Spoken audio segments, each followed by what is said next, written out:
I'm back with another video. So this time I was talking about left off on the end of Leviticus. So now I'll be talking about Deuteronomy, and this is basically the book of remembrance. Okay, it's powerful. As I said, Moses he had 5 different books, and Deuteronomy is one of them. So I'll jump right into it. So it start off with in the book of Deuteronomy. Moses spoke to the people of Israel while they were in the wilderness. So, and people say, what is the wilderness? Basically, the wilderness is, you're going to see a lot of things, and you're going to, I'm not going to say it's troubled territories and troubled waters, but as far as the wilderness, say in our lives, the wilderness is basically leading you something that could seem like it's meant to harm you, basically to help you, So the wilderness could be, say things that you were delivered from, right? The wilderness in our lives could be the Lord taking you back to things that you were delivered from to, I guess you could say, building your faith up or strengthening you to basically reach some other lives that you were delivered from and things like that, So in the Bible, in a sense, it's a little different, but that's basically what it means, okay, going in the wilderness. But the goal is not to stay in the wilderness, So that's why I feel that he says put on the full armor of God, because in the wilderness you're going to need the full armor of God. I think the helmet of salvation, the foot of peace, and, I'm still a work in progress. I'm still learning as I go. The breastplate of righteousness and things of that nature. So with that being said, Moses, he was called, he led 600,000 people. That's almost 1 million men. That's powerful. That's a powerful leader. That's a big leader. So long story short, they traveled east of the Jordan River. As you can see, they crossed the Jordan. So you can see back in biblical times, with all those people, imagine 600,000 people, they just traveling. That's a lot of people. Okay, so of course, it wasn't really a one-man army, because the Lord was basically, a one-man army, but he was leading them, and he gave Moses the staff and Aaron as well. But, Aaron passed away. So Moses was still there. So he gave the Lord's instructions along the way. And they were commanded to leave Mount Sinai and to go to the land that the Lord has given them. The land that the Lord had given them was Canaan. So he says, see, in Deuteronomy chapter 1, verse 21, he says, see, the Lord your God has given you the land. Go up and take the possession of it, as the Lord, the God of your fathers, told you. Do not be afraid, do not be discouraged. So that's basically what he was saying. Okay, so each tribe he appointed leaders from. Moses appointed leaders from, and the scouts explored the land. Now this is just an example of the journey from Egypt to Canaan viewed as a trip to the temple. So if you can recall from my previous videos, I was talking about how the tabernacle started, and basically how Moses started when they were in Egypt and Pharaoh was defeated. So this is kind of the journey from a picture stand, from a viewpoint, from the Israelite house to Egypt, all the way, they went and built the tabernacle and Mount Sinai, and then they left Mount Sinai to Canaan, which is the land of promise. Okay, so that's kind of the journey. They had to cross the Red Sea, and in our lives, like I said, we all have a Red Sea to cross. Basically, you got to jump. I think Steve Harvey said on one of his shows, we all got to jump, to get to that next level. But I think, even if you do a big jump and a big leap, you still got to keep jumping. I think the more you jump, that's what separates those from, underclass, middle class, and upper class. Because, in my opinion, if you look at God, how you're supposed to look at it, we serve a big God, a big vision, who has a big vision, and if we no matter where we at, like say for example, this may be a little off topic, but say for example, okay, if you put that into perspective, if you don't have a lot of income, right, or let's say you don't have a job, right, but you go out and look for a house with no income. Okay, you go out and drive into a house with big neighborhoods. What you're doing is, that's a paradigm shift. So actually that's changing your faith. You don't have anything, but you're looking forward to bigger things, because we serve a big God. So it's kind of like, not being too materialistic, but that's kind of like opening your vision, jumping that Red Sea. That's kind of walking by faith, not by sight. You don't see it, you don't have the job, you don't have the house, but you're walking by faith that, okay, one day, Lord, I'll have the house. You know how some people, they see, you drive by a nice big house, especially in Christmas time, you're like, oh, look at them lights, I bet they cost a lot of money, instead of saying, I'm going to get a house like that one day. That's what I mean. It's like, you know, you see how big God is, you know, then you know, your faith should be that. And I got to practice that, of course, myself. You know, I'm still a work in progress, but that's what I mean by, you know, we all got a red sea to cross. So back to what I was talking about, in Deuteronomy, you know, the wilderness wandering.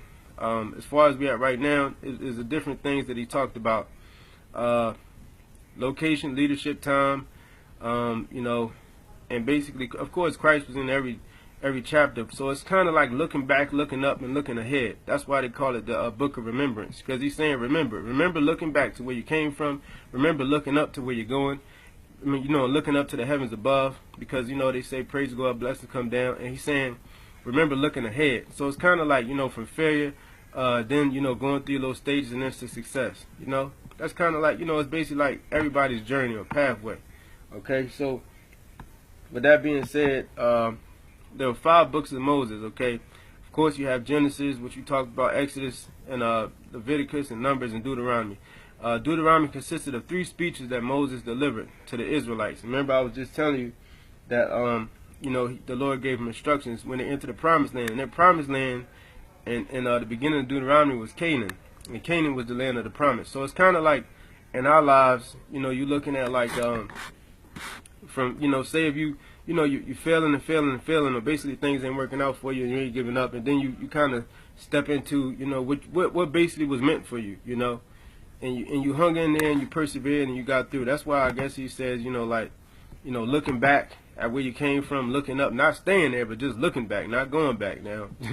Looking up and then looking ahead. So Deuteronomy, Israel had to pass, his people, you know, Israel had to pass a rebellion against God. And then Deuteronomy, they rebelled against God again. Okay? And I believe it was idolatry. If I'm not mistaken, it was idolatry.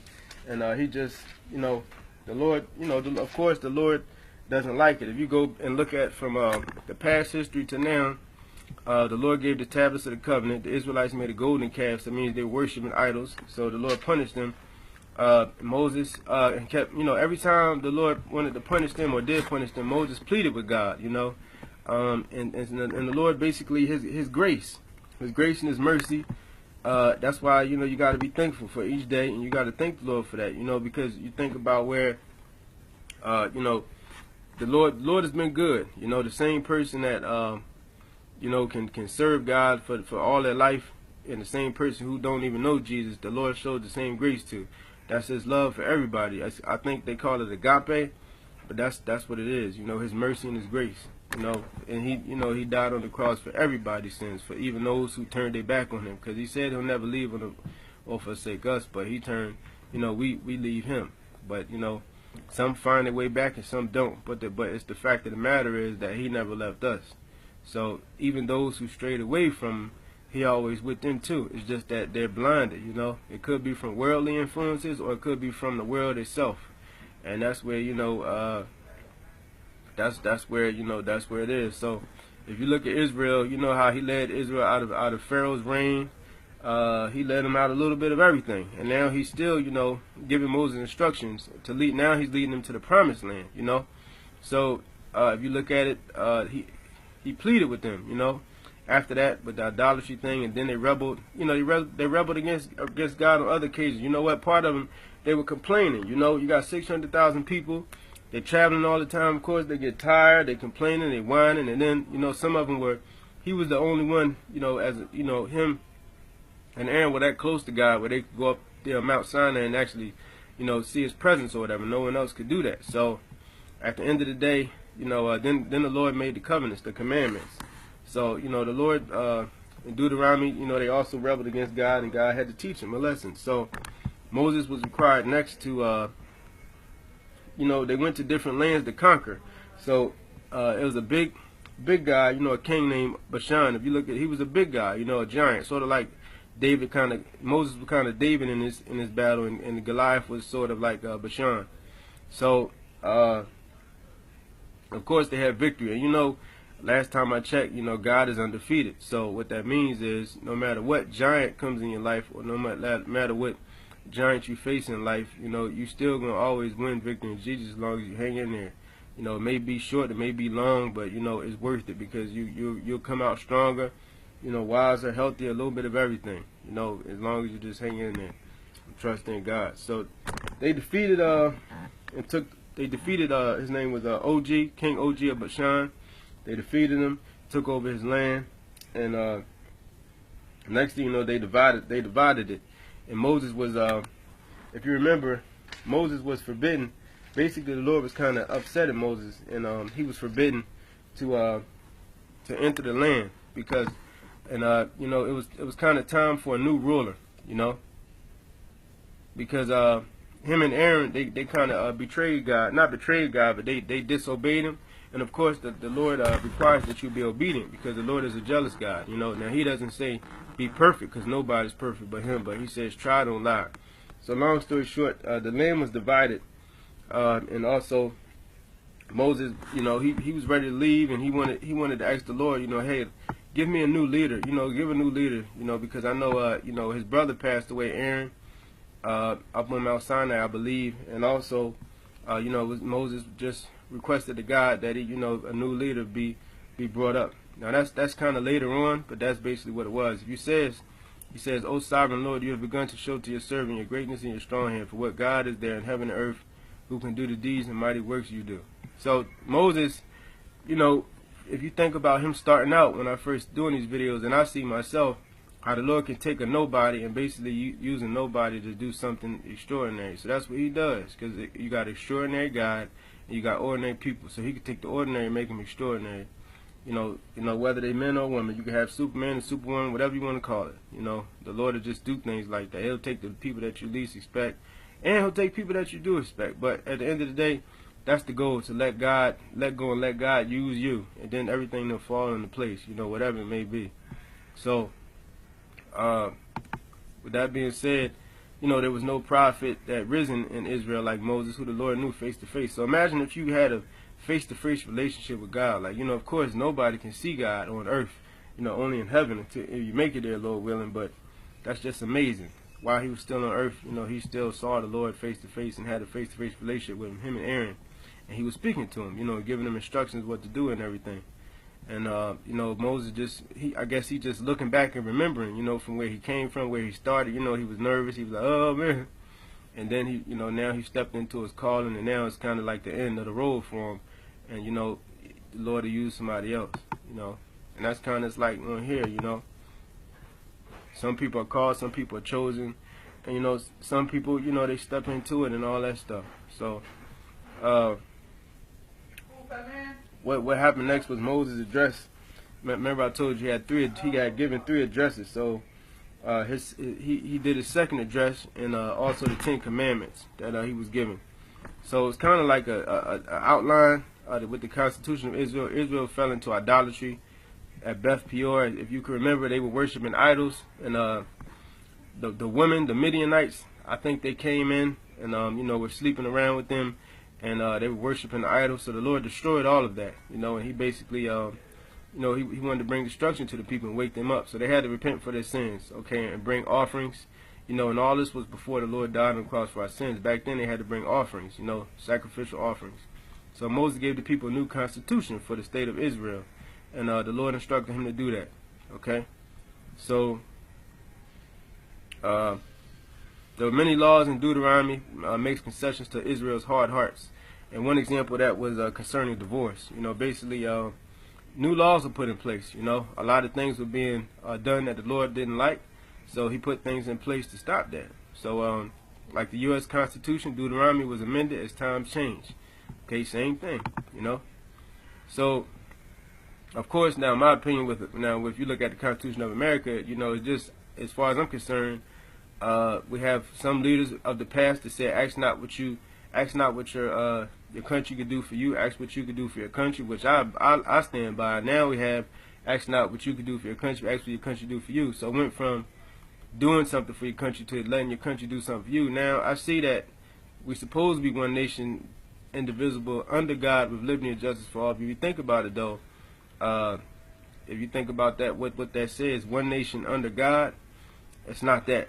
With liberty and justice for all, it's not that, because we still have something called racism, we still have a little bit of everything. So I'm not going to get into that, but of course this Constitution, basically I feel that America's soul needs to be healed from the inside out. So what that means is, he said that the first is going to be last. God said that. So as far as I'm concerned, you know, all those that who are counted out, all those who are, I think, you know, not basically looked down upon and things like that. He said the first is going to be last. You know, it's a lot of people I feel in power that are not using the power, you know, to bring it to what it should be, one nation under God. And it's okay that I know it's a lot of religions out there and everybody not going to know Jesus, but you know, which is the way, the truth, and the light. But I'm just saying, as far as the Constitution, you see why people like, you know, cities like countries like Iceland, you know, they go and you know, and come together and be a united front, which maybe will happen. But if not, nor here nor there, it's just better to know Jesus than to not, especially nowadays, you know, because we're living in a sick, wicked world. So Moses' message to the people, he tried to inspire them to be faithful in the new land where many temptations await them. So even though it was the land of the promise, okay, there were temptations such as idolatry, wealth, and power. And going back to some verses that my parents taught me, you know, he said, what if it profit a man to gain the whole world and to lose his own soul? And I'm just leave that there. And also, it's easier for a camel to see through the eye of a needle than for a rich man to enter heaven. And you know, of course, God is a jealous God. And of course, you know, he kept saying, "I am Lord" in the Bible for a reason. Because what do you need to worship idols for when I am God? You know, I created the heavens and the earth, not no idols. So you're putting people over me, and that's the world we live in right now. It's a lot of idolatry. And back then, you know, it was sort of like that as well, like it is, like you see, and you see here right now. You know, we're living in a more of a wealth power generation instead of, you know, like a God first generation. You know, but you know, times have changed. You know, nobody's perfect. We all still a work in progress. But I know it's better to know Jesus than to not know Jesus. So with that being said, basically, Moses' message was like, as you step into the land of promise, you know, resist temptation, because the devil seeks to devour, and also just to, you know, put God first in everything you do and things like that. Because, you know, it's just, if you think about God's wrath, you know, that fear of the Lord should just stick with you and everything you do. You know, even if you don't be perfect, it'd be worth it to just, you know, stay humble. And to, like I said, if he said the land of promise, that means it's the land, they stepping into the land and everything's going to work out. You know, things that they were praying for and hoping for and, you know, never saw yet, as far as blessings, are getting ready to come about to them, as far as like the Israelites. So, you know, I'm just kind of excited, looking forward to what else is going to happen. But Deuteronomy is kind of organized around these three sermons, basically. You know, the first sermon was about what God has done for Israel. And if you go back to what I was talking about, God did a lot for Israel. He did more than enough for Israel, you know, as far as looking back. So as far as what God done for Israel, if you look at it, it's very, very, very, very, very powerful. You know, that means looking back at everything. He took them from, you know, from out of captivity, from a ruthless, stubborn king, Pharaoh. You know. Looking up, you know, and keeping their head up, you know, before they enter this land of promise, which they're going into.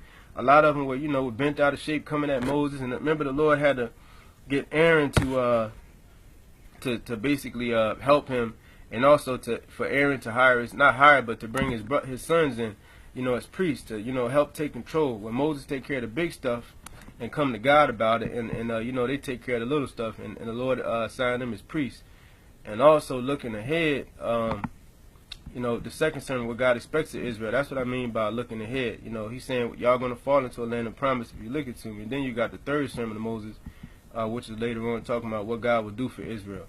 So that's what he meant by when he was saying kind of looking back, looking up, and looking ahead. So if you look at our lives all together, you look back at where you came from, you look up and know that there's hope, and you know, you appreciate the journey, you know, wherever you're at right now, and then you look ahead to where you're going to be. Like right now, I'm thinking about 2018, you know. I know, okay, of course, the world is going to end someday, but I'm not going to keep worrying about when the world is going to end, you know. So I'm thinking about 2018. I'm thinking ahead. And you always want to think ahead, you know. You don't want to count your chickens before they hatch and all like that, but I'm just saying it's good to have that mindset, you know, to keep looking ahead and not look back. And as long as you keep looking ahead, you'll let the past go. it'll be behind you, you know, and just looking ahead and, you know, going to get what's yours, basically, because I believe the Lord has something for every one of us. Some may run away from it, some may run to it, and some may not be able to see it, but it's out there somewhere. So, with that being said, you're going to have to go through some things. What I mean by that, even when you get the things that the Lord has for you, like I said, it's more money, more problems, it's more da-da-da, more a little bit of this, more situations, more circumstances, basically more life happens. But at the end of the day, you know, what's life without, or what's struggle without progress? What's progress without going through things and challenges and stuff? It's just meant to just build you up. So, you know, it's always room to grow. It's always room to learn. And, you know, the book of life is everything about life. So why not, you know? So I'll be going on another thing of Deuteronomy after this, and just stay tuned for it.